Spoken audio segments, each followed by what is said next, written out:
Hello students, आज की इस वीडियो में हम ITI first year electrician trade theory का चैप्टर नंबर 9 देखने वाले हैं और चैप्टर नंबर 9 का ये वीडियो नंबर 3 होने वाला है। यानी इससे पहले हमने 2 वीडियो आपको कवर करके दे दिए हैं। अगर आपने उन वीडियोस को नहीं देखा है तो उन वीडियो को आप देख सकते हैं। इस वीडियो के डिस्क्रिप्शन बॉक्स में जाएंगे तो आपको लिंक मिलेगा, उस लिंक को ओपन करेंगे तो आप प्लेलिस्ट को ओपन करके सभी वीडियोज़ को देख पाएंगे। एंड इससे पहले के सभी चैप्टर्स को मैं आपको बिल्कुल आसान भाषा में समझा करके एंड PDF आपको दे करके कंप्लीट करके दिया हूँ और ये सारा कुछ आपके लिए फ्री है। तो इस चीज़ का फ़ायदा उठाइए एंड अपने दोस्तों को भी बताइए, क्योंकि काफ़ी स्टूडेंट्स को ये पता ही नहीं है कि ITI का सिलेबस भी कहीं पर PDF और एक्सप्लेनेशन के साथ फ्री भी मिलता है ना। तो उन्हें इस चैनल के बारे में ज़रूर बताइएगा। तो आज की इस वीडियो में हम पढ़ने वाले हैं कुल पावर किसे कहते हैं, डेल्टा कनेक्शन की जो विधियाँ होती हैं यानी विशेषता होती हैं वो क्या होती हैं, एंड डेल्टा कनेक्शन क्या होता है और स्टार कनेक्शन क्या होता है। तो ये सारी चीज़ों के ऊपर हम आज की इस वीडियो में बात करेंगे। तो वीडियो काफ़ी ज़्यादा इंटरेस्टिंग होने वाली है, तो इसलिए आप इस वीडियो में एंड तक बने रहिएगा जिससे कि आपको ये सारी चीज़ें समझ में आ पाएँ। लास्ट क्लास में हमने क्या पढ़ लिया था, एक बार आपको रिवाइज़ करा देते हैं जिससे कि आपको सारी चीज़ें क्लियर हो पाएँ। तो देखिए, हमने लास्ट क्लास में पढ़ा था कि फेज सीक्वेंस क्या होता है, फेज वोल्टेज क्या होता है ना। फेज वोल्टेज और लाइन वोल्टेज में डिफरेंस क्रिएट किया था और लाइन वोल्टेज को बताया था, फेज करंट के बारे में बताया था, लाइन करंट के बारे में बताया था और फेज पावर के बारे में बताया था। तो ये ऐसी टर्म्स हैं जो कि आपको जानना ज़रूरी है, लेकिन स्टूडेंट्स इन्हें जानना ही नहीं चाहते एंड वो फिर जो है कन्फ्यूज होते रहते हैं। तो मैंने इतनी आसान भाषा में आपको समझाया है लास्ट क्लास में, तो उस क्लास को आप ज़रूर देख लीजिएगा जिससे कि आपके सारे कंसेप्ट क्लियर हो जाएं एंड इसके बाद आप इस पर आएंगे ना तो आपको ज़्यादा समझ में आने वाला है। तो जैसे कि हमने फेज पावर के बारे में लास्ट क्लास में पढ़ा था, अब हम पढ़ रहे हैं कुल पावर। अब कुल पावर के बारे में चर्चा कर लेते हैं कि टोटल पावर कितनी होती है, कैसे निकालते हैं, फॉर्मूला क्या होता है, तो सारी चीज़ें हम आपको बताते हैं। 3 फेज प्रणाली में तीनों फेज के बीच मापी गई कुल विद्युत शक्ति को कुल पावर कहते हैं। कितना आसान है। देखिए, 3 फेज प्रणाली है तो ऑब्वियसली उसमें 3 फेज होंगे, है ना। 3 फेज प्रणाली में तीनों फेजों के बीच मापी गई कुल विद्युत शक्ति को कुल पावर कहते हैं। इसे PT से प्रदर्शित करते हैं। PT बोले तो टोटल फेज, है ना, सॉरी टोटल पावर, है ना, यानी कुल पावर टोटल पावर, है ना। अब इसका एक फॉर्मूला हो जाता है PT बराबर, देखिए P बराबर VI cos phi होता है, लेकिन टोटल की बात हो रही है तो टोटल हमारे पास कितने फेज है, 3, तो 3 से मल्टीप्लाई कर देंगे तो total phase is equal to, यानी PT is equal to 3 VI cos phi, 3 into VI cos phi। तो ये आपका क्या हो जाएगा, एक फार्मूला हो जाएगा जो कि टोटल पावर निकालने का एक प्यारा सा फार्मूला है। इसे आप याद रखिएगा क्योंकि ये आपके न्यूमेरिकल में भी काम आने वाला है। जब मैं न्यूमेरिकल कराऊंगा तो आपको आसानी से समझ में आ जाएगा। अब देखिए R बाई B हमारे पास 3 फेज होते हैं, बिल्कुल होते हैं। अब हमने क्या किया, तीनों फेजों के बीच की जो है कुल शक्ति यानी कुल पावर को हमने माप लिया। जो भी पावर आएगी तो हम उसे क्या कहेंगे, कुल पावर कहेंगे। क्लियर है। तो ये आपको अच्छे से समझ में आया होगा।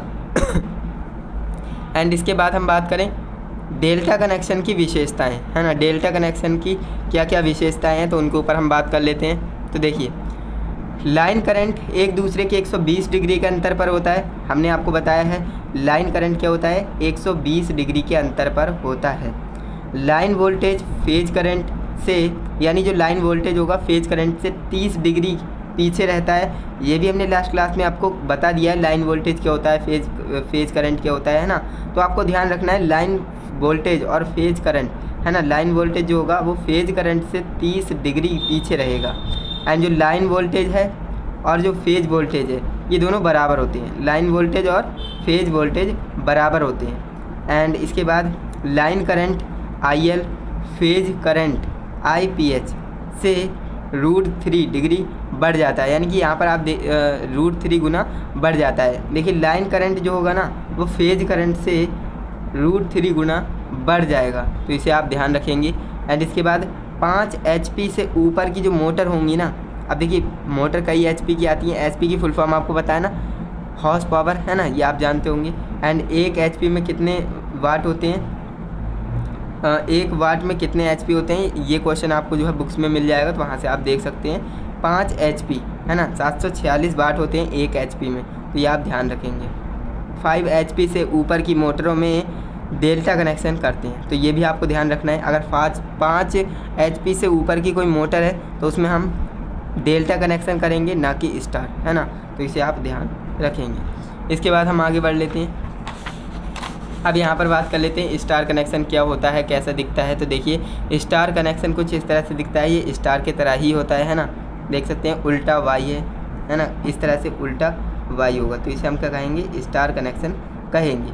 एंड ध्यान दीजिएगा स्टार कनेक्शन में ही हम बीच में से एक न्यूट्रल निकाल लेते हैं, जबकि जो आपका डेल्टा कनेक्शन है उसमें न्यूट्रल नहीं निकलता है, इस बात को आप ध्यान रखेंगे। तो ये हमारे पास क्या है, ये रेजिस्टेंस है और ये आर फेज है, ये वाई है और ये बी है। तो ये 3 फेज हैं, तीनों फेज के जो डिग्री होगा कितने डिग्री, 120 डिग्री के एंगल पर होगा, ये भी बात आप जानते हो। एंड यहाँ से हम जो बीच में से क्या निकाल लेते हैं, न्यूट्रल निकाल लेते हैं, जो कि डेल्टा में नहीं निकलता, स्टार में ही निकलता है। तो स्टार कनेक्शन के बारे में आप जान गए, स्टार कनेक्शन कैसा होता है, इसके फॉर्मूले होते हैं वो मैं आपको सॉरी, स्टार कनेक्शन और डेल्टा कनेक्शन के फॉर्मूले जनरेट होते हैं, वो कैसे जनरेट होते हैं, उन्हें कैसे याद रख सकते हैं, वो सारी चीज़ें मैं आपको आने वाली वीडियोज़ में बताऊँगा।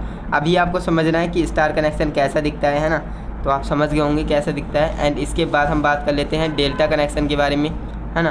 तो ये आप देख रहे हैं ये हमारा क्या है, डेल्टा कनेक्शन है। डेल्टा कनेक्शन कैसा होता है, एक ट्रायंगुलर फॉर्म में होता है यहाँ पर इस तरह से, है ना, ये एक समोसे की तरह होता है, इसे हम क्या कहते हैं, डेल्टा कनेक्शन कहते हैं। तो यहाँ पर आप देखेंगे ये हमारे पास क्या है, रेजिस्टेंस है, और ये हमारा आर फेज है, बाई फेज है और बी फेज है ना, इस तरह से। तो ये हमारे पास 3 फेज हैं और ये किस क्रम में है ना, तो डेल्टा कनेक्शन में है, ये आपको ध्यान देना है। और नोट आपको ध्यान रखना है कि इसमें न्यूट्रल नहीं निकलता है, मैंने आपको बता दिया न्यूट्रल हमेशा स्टार कनेक्शन में निकलेगा, डेल्टा कनेक्शन में कभी भी न्यूट्रल नहीं निकलता है। तो यहीं पर आपको एक बात बताते चलें, जो आपके स्टेप अप ट्रांसफार्मर होते हैं, है ना, जो आपके स्टेप अप ट्रांसफार्मर होते हैं वो आपके डेल्टा कनेक्शन पर होते हैं, यानी कि उसमें न्यूट्रल भेजने का कोई मतलब ही नहीं है ना। तो अब देखिए मान लीजिए ये स्टेप अप ट्रांसफार्मर है ना, इसमें से 4 वायर जा रहे हैं, 3 वायर जाएंगे, चौथा न्यूट्रल नहीं जाएगा, इसमें से 3 वायर जाएंगे। एंड यहाँ पर एक ट्रांसफार्मर होगा, अगर वो भी डेल्टा में होगा तब भी हमारा न्यूट्रल नहीं निकलेगा। अब देखिए ये स्टेप अप की बात बता दी, स्टेप अप ट्रांसफार्मर में प्राइमरी साइड है ना, यहाँ पर मैं आपको समझा ही देता हूँ। देखिए ट्रांसफार्मर जो होता है ना, हमारा जो स्टेप अप